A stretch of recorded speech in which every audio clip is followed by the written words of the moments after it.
You don't prepare for the day you lose someone you love. But the ancient Stoics did. And when the moment came, they didn't shatter. They stood, they breathed, and they chose not to run from the pain, but to walk through it differently. When people hear the word Stoicism, they often imagine someone cold, emotionless, maybe even inhuman, like a statue trying to survive in a storm. They think Stoicism means turning your heart into stone, pretending nothing hurts, keeping a poker face even when your world is falling apart. But that's not Stoicism. That's avoidance. True Stoicism isn't about removing emotion. It's about not being ruled by it. You don't have to pretend the pain isn't there. You just learn not to let it control your every breath. Stoicism teaches you that pain is part of life. And so is strength. It invites you to look pain in the eye, not to run from it, not to be paralyzed by it, but to move through it, deliberately, with dignity. Marcus Aurelius, an emperor who buried children and ruled during plagues and war, said it best: "It is not death that a man should fear, but never beginning to live." Stoicism doesn't make you feel less. It helps you feel without falling apart. James's story: a father, a loss, and a different path.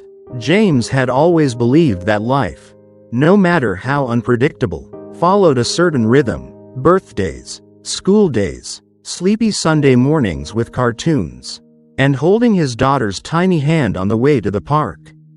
He never imagined that rhythm would stop without warning.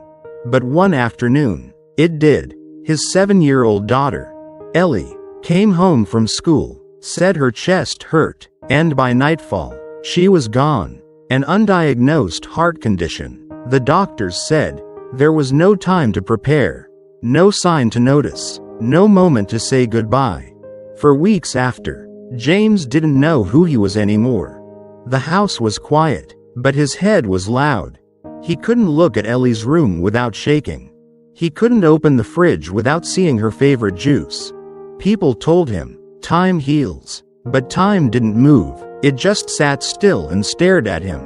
And then, one day, completely by accident, he found a copy of Meditations by Marcus Aurelius in a used bookstore. He only bought it because the cover said, "The Writings of a Roman Emperor on Life, Loss, and Resilience." He didn't expect it to change anything. But it did. He began reading 1 page a night. Then 2. Then writing notes in the margins. Not because he was healed, but because, for the first time, the words didn't tell him to be strong. They told him something different. They told him, you have control over your mind, not outside events. Realize this, and you will find strength. That line broke something in him, and rebuilt something else. He started asking different questions. Not, why did this happen to me? But, how can I honor her with how I live now? He stopped chasing answers and started shaping purpose. He didn't forget Ellie. He didn't stop hurting. But he stopped drowning. He donated her favorite books to a children's hospital. He planted a tree in her name at the park where they used to go. He wrote 1 letter to her every month. Not to let go, but to stay connected. Stoicism didn't erase his grief. It transformed it into something that didn't crush him. It carried him. And here's the thing people never talk about when it comes to Stoicism. It doesn't ask you to move on. It asks you to move forward. With intention, with memory, and with the quiet strength to keep walking. The Stoic tools for grief. Ancient wisdom for modern heartbreak. When grief strikes, most people look outward. They reach for distractions, for comfort, for escape. But the Stoics looked inward. And what they found wasn't numbness. It was clarity. They built tools, not walls. And those tools, surprisingly, still work. 2,000 years later. The first tool, Premeditatio Malorum. The premeditation of evils. It sounds harsh, maybe even morbid. Who wants to imagine bad things happening? But to a Stoic, imagining loss before it arrives isn't pessimism. It's preparation. Because when the worst becomes imaginable, It no longer holds total power over you. Marcus Aurelius would wake up and remind himself, "Today I may lose my job, be insulted, or lose someone I love, but none of it can take my character." It wasn't fear, it was armor. The second tool, the dichotomy of control. This is the heart of Stoic thought. Some things are up to us. Some things are not. Death is not up to us. Loss is not up to us. But our response, how we grieve, how we carry the memory, how we rebuild, that is entirely ours. Epictetus said it like this: "We suffer more in imagination than in reality. Because when we fight what we cannot change, we only deepen the wound." Acceptance is not giving up. It's setting yourself free to heal. The third tool is perhaps the hardest, yet the most liberating, Amor Fati. Love your fate. Not tolerate it, not survive it, but love it, because it is yours. Even the pain, even the scar. This doesn't mean you're grateful for tragedy. It means you choose to make meaning from it. To shape your suffering into something that doesn't destroy you, but defines you. These tools don't take the grief away, but they give it form. They turn chaos into something you can carry without it breaking your back. And here's the twist. The Stoics weren't distant philosophers writing from ivory towers. They were generals burying their sons, emperors watching friends betray them, slaves who had everything taken from them, except their mind. Their tools weren't created in theory. They were carved in blood, in silence, in loss, just like yours. Lila's story. The widow Who chose to stand still and live differently. Lila met her husband in college. He was loud, charming, a dreamer who left notes on her bike and sang terribly off-key. They built a life slowly, ramen nights, second-hand couches, little wins and long talks. After a decade, they still held hands at the grocery store. But one evening, on his way home from work, a drunk driver ran a red light. One impact, one call. And just like that, he was gone. At 33, Lila was a widow. No children, no roadmap, only silence, 1,000 shared memories, and the unbearable question, what do I do now? People rushed in at first, with casseroles, sympathy, advice. But after 2 weeks, the phone stopped ringing. After 1 month, even her closest friends said things like, "He'd want you to move on." Lila didn't want to move on. She didn't want to date again, or find closure, or pretend she was okay.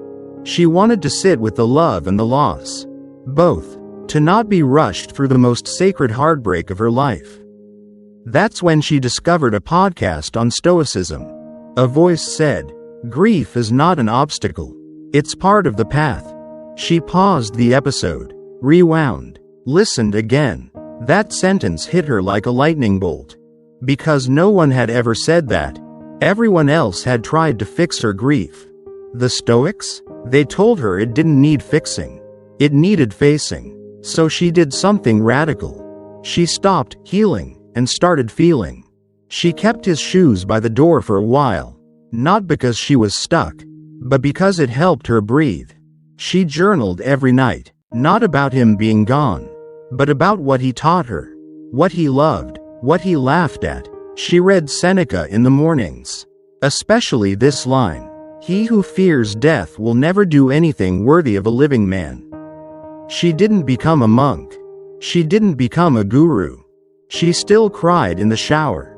She still missed his bad singing every Sunday. But she began to walk again. Not away from him, with him, through memory, through meaning, through motion. And slowly, she built a new kind of life. Not one that erased him. One that honored him, by becoming someone he'd be proud of. Even in absence, the Stoics didn't offer her a way out. They offered her a way through. And here's what no one tells you about grief. You never really let go. You just learn to hold it differently. And the Stoics? They teach you how. Modern Stoicism. Why this philosophy still saves lives today. We live in an age of constant noise. Social media, news, endless distractions, and expectations that never stop. It's easy to feel lost, overwhelmed, and even powerless. We rush through life, often without thinking, trying to control everything around us. But Stoicism teaches us something different.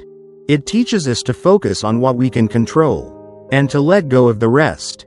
In a world that tells you to always hustle, always be perfect, always be happy, Stoicism says, stop, take a breath, accept that some things are outside of your control, and focus only on your response to them.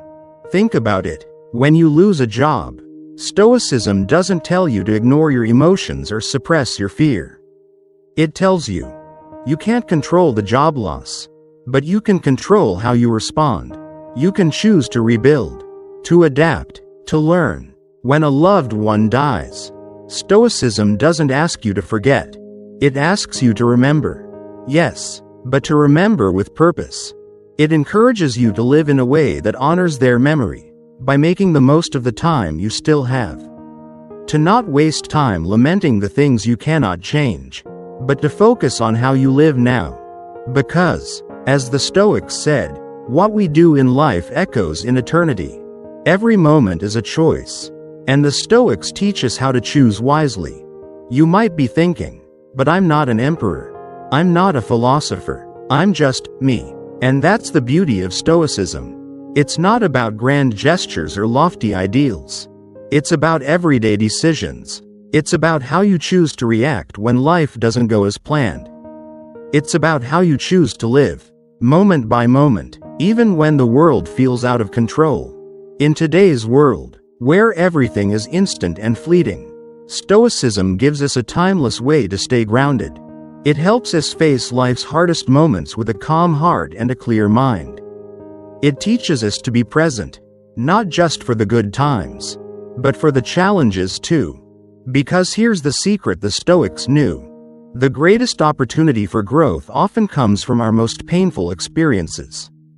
Stoicism isn't a way to escape life.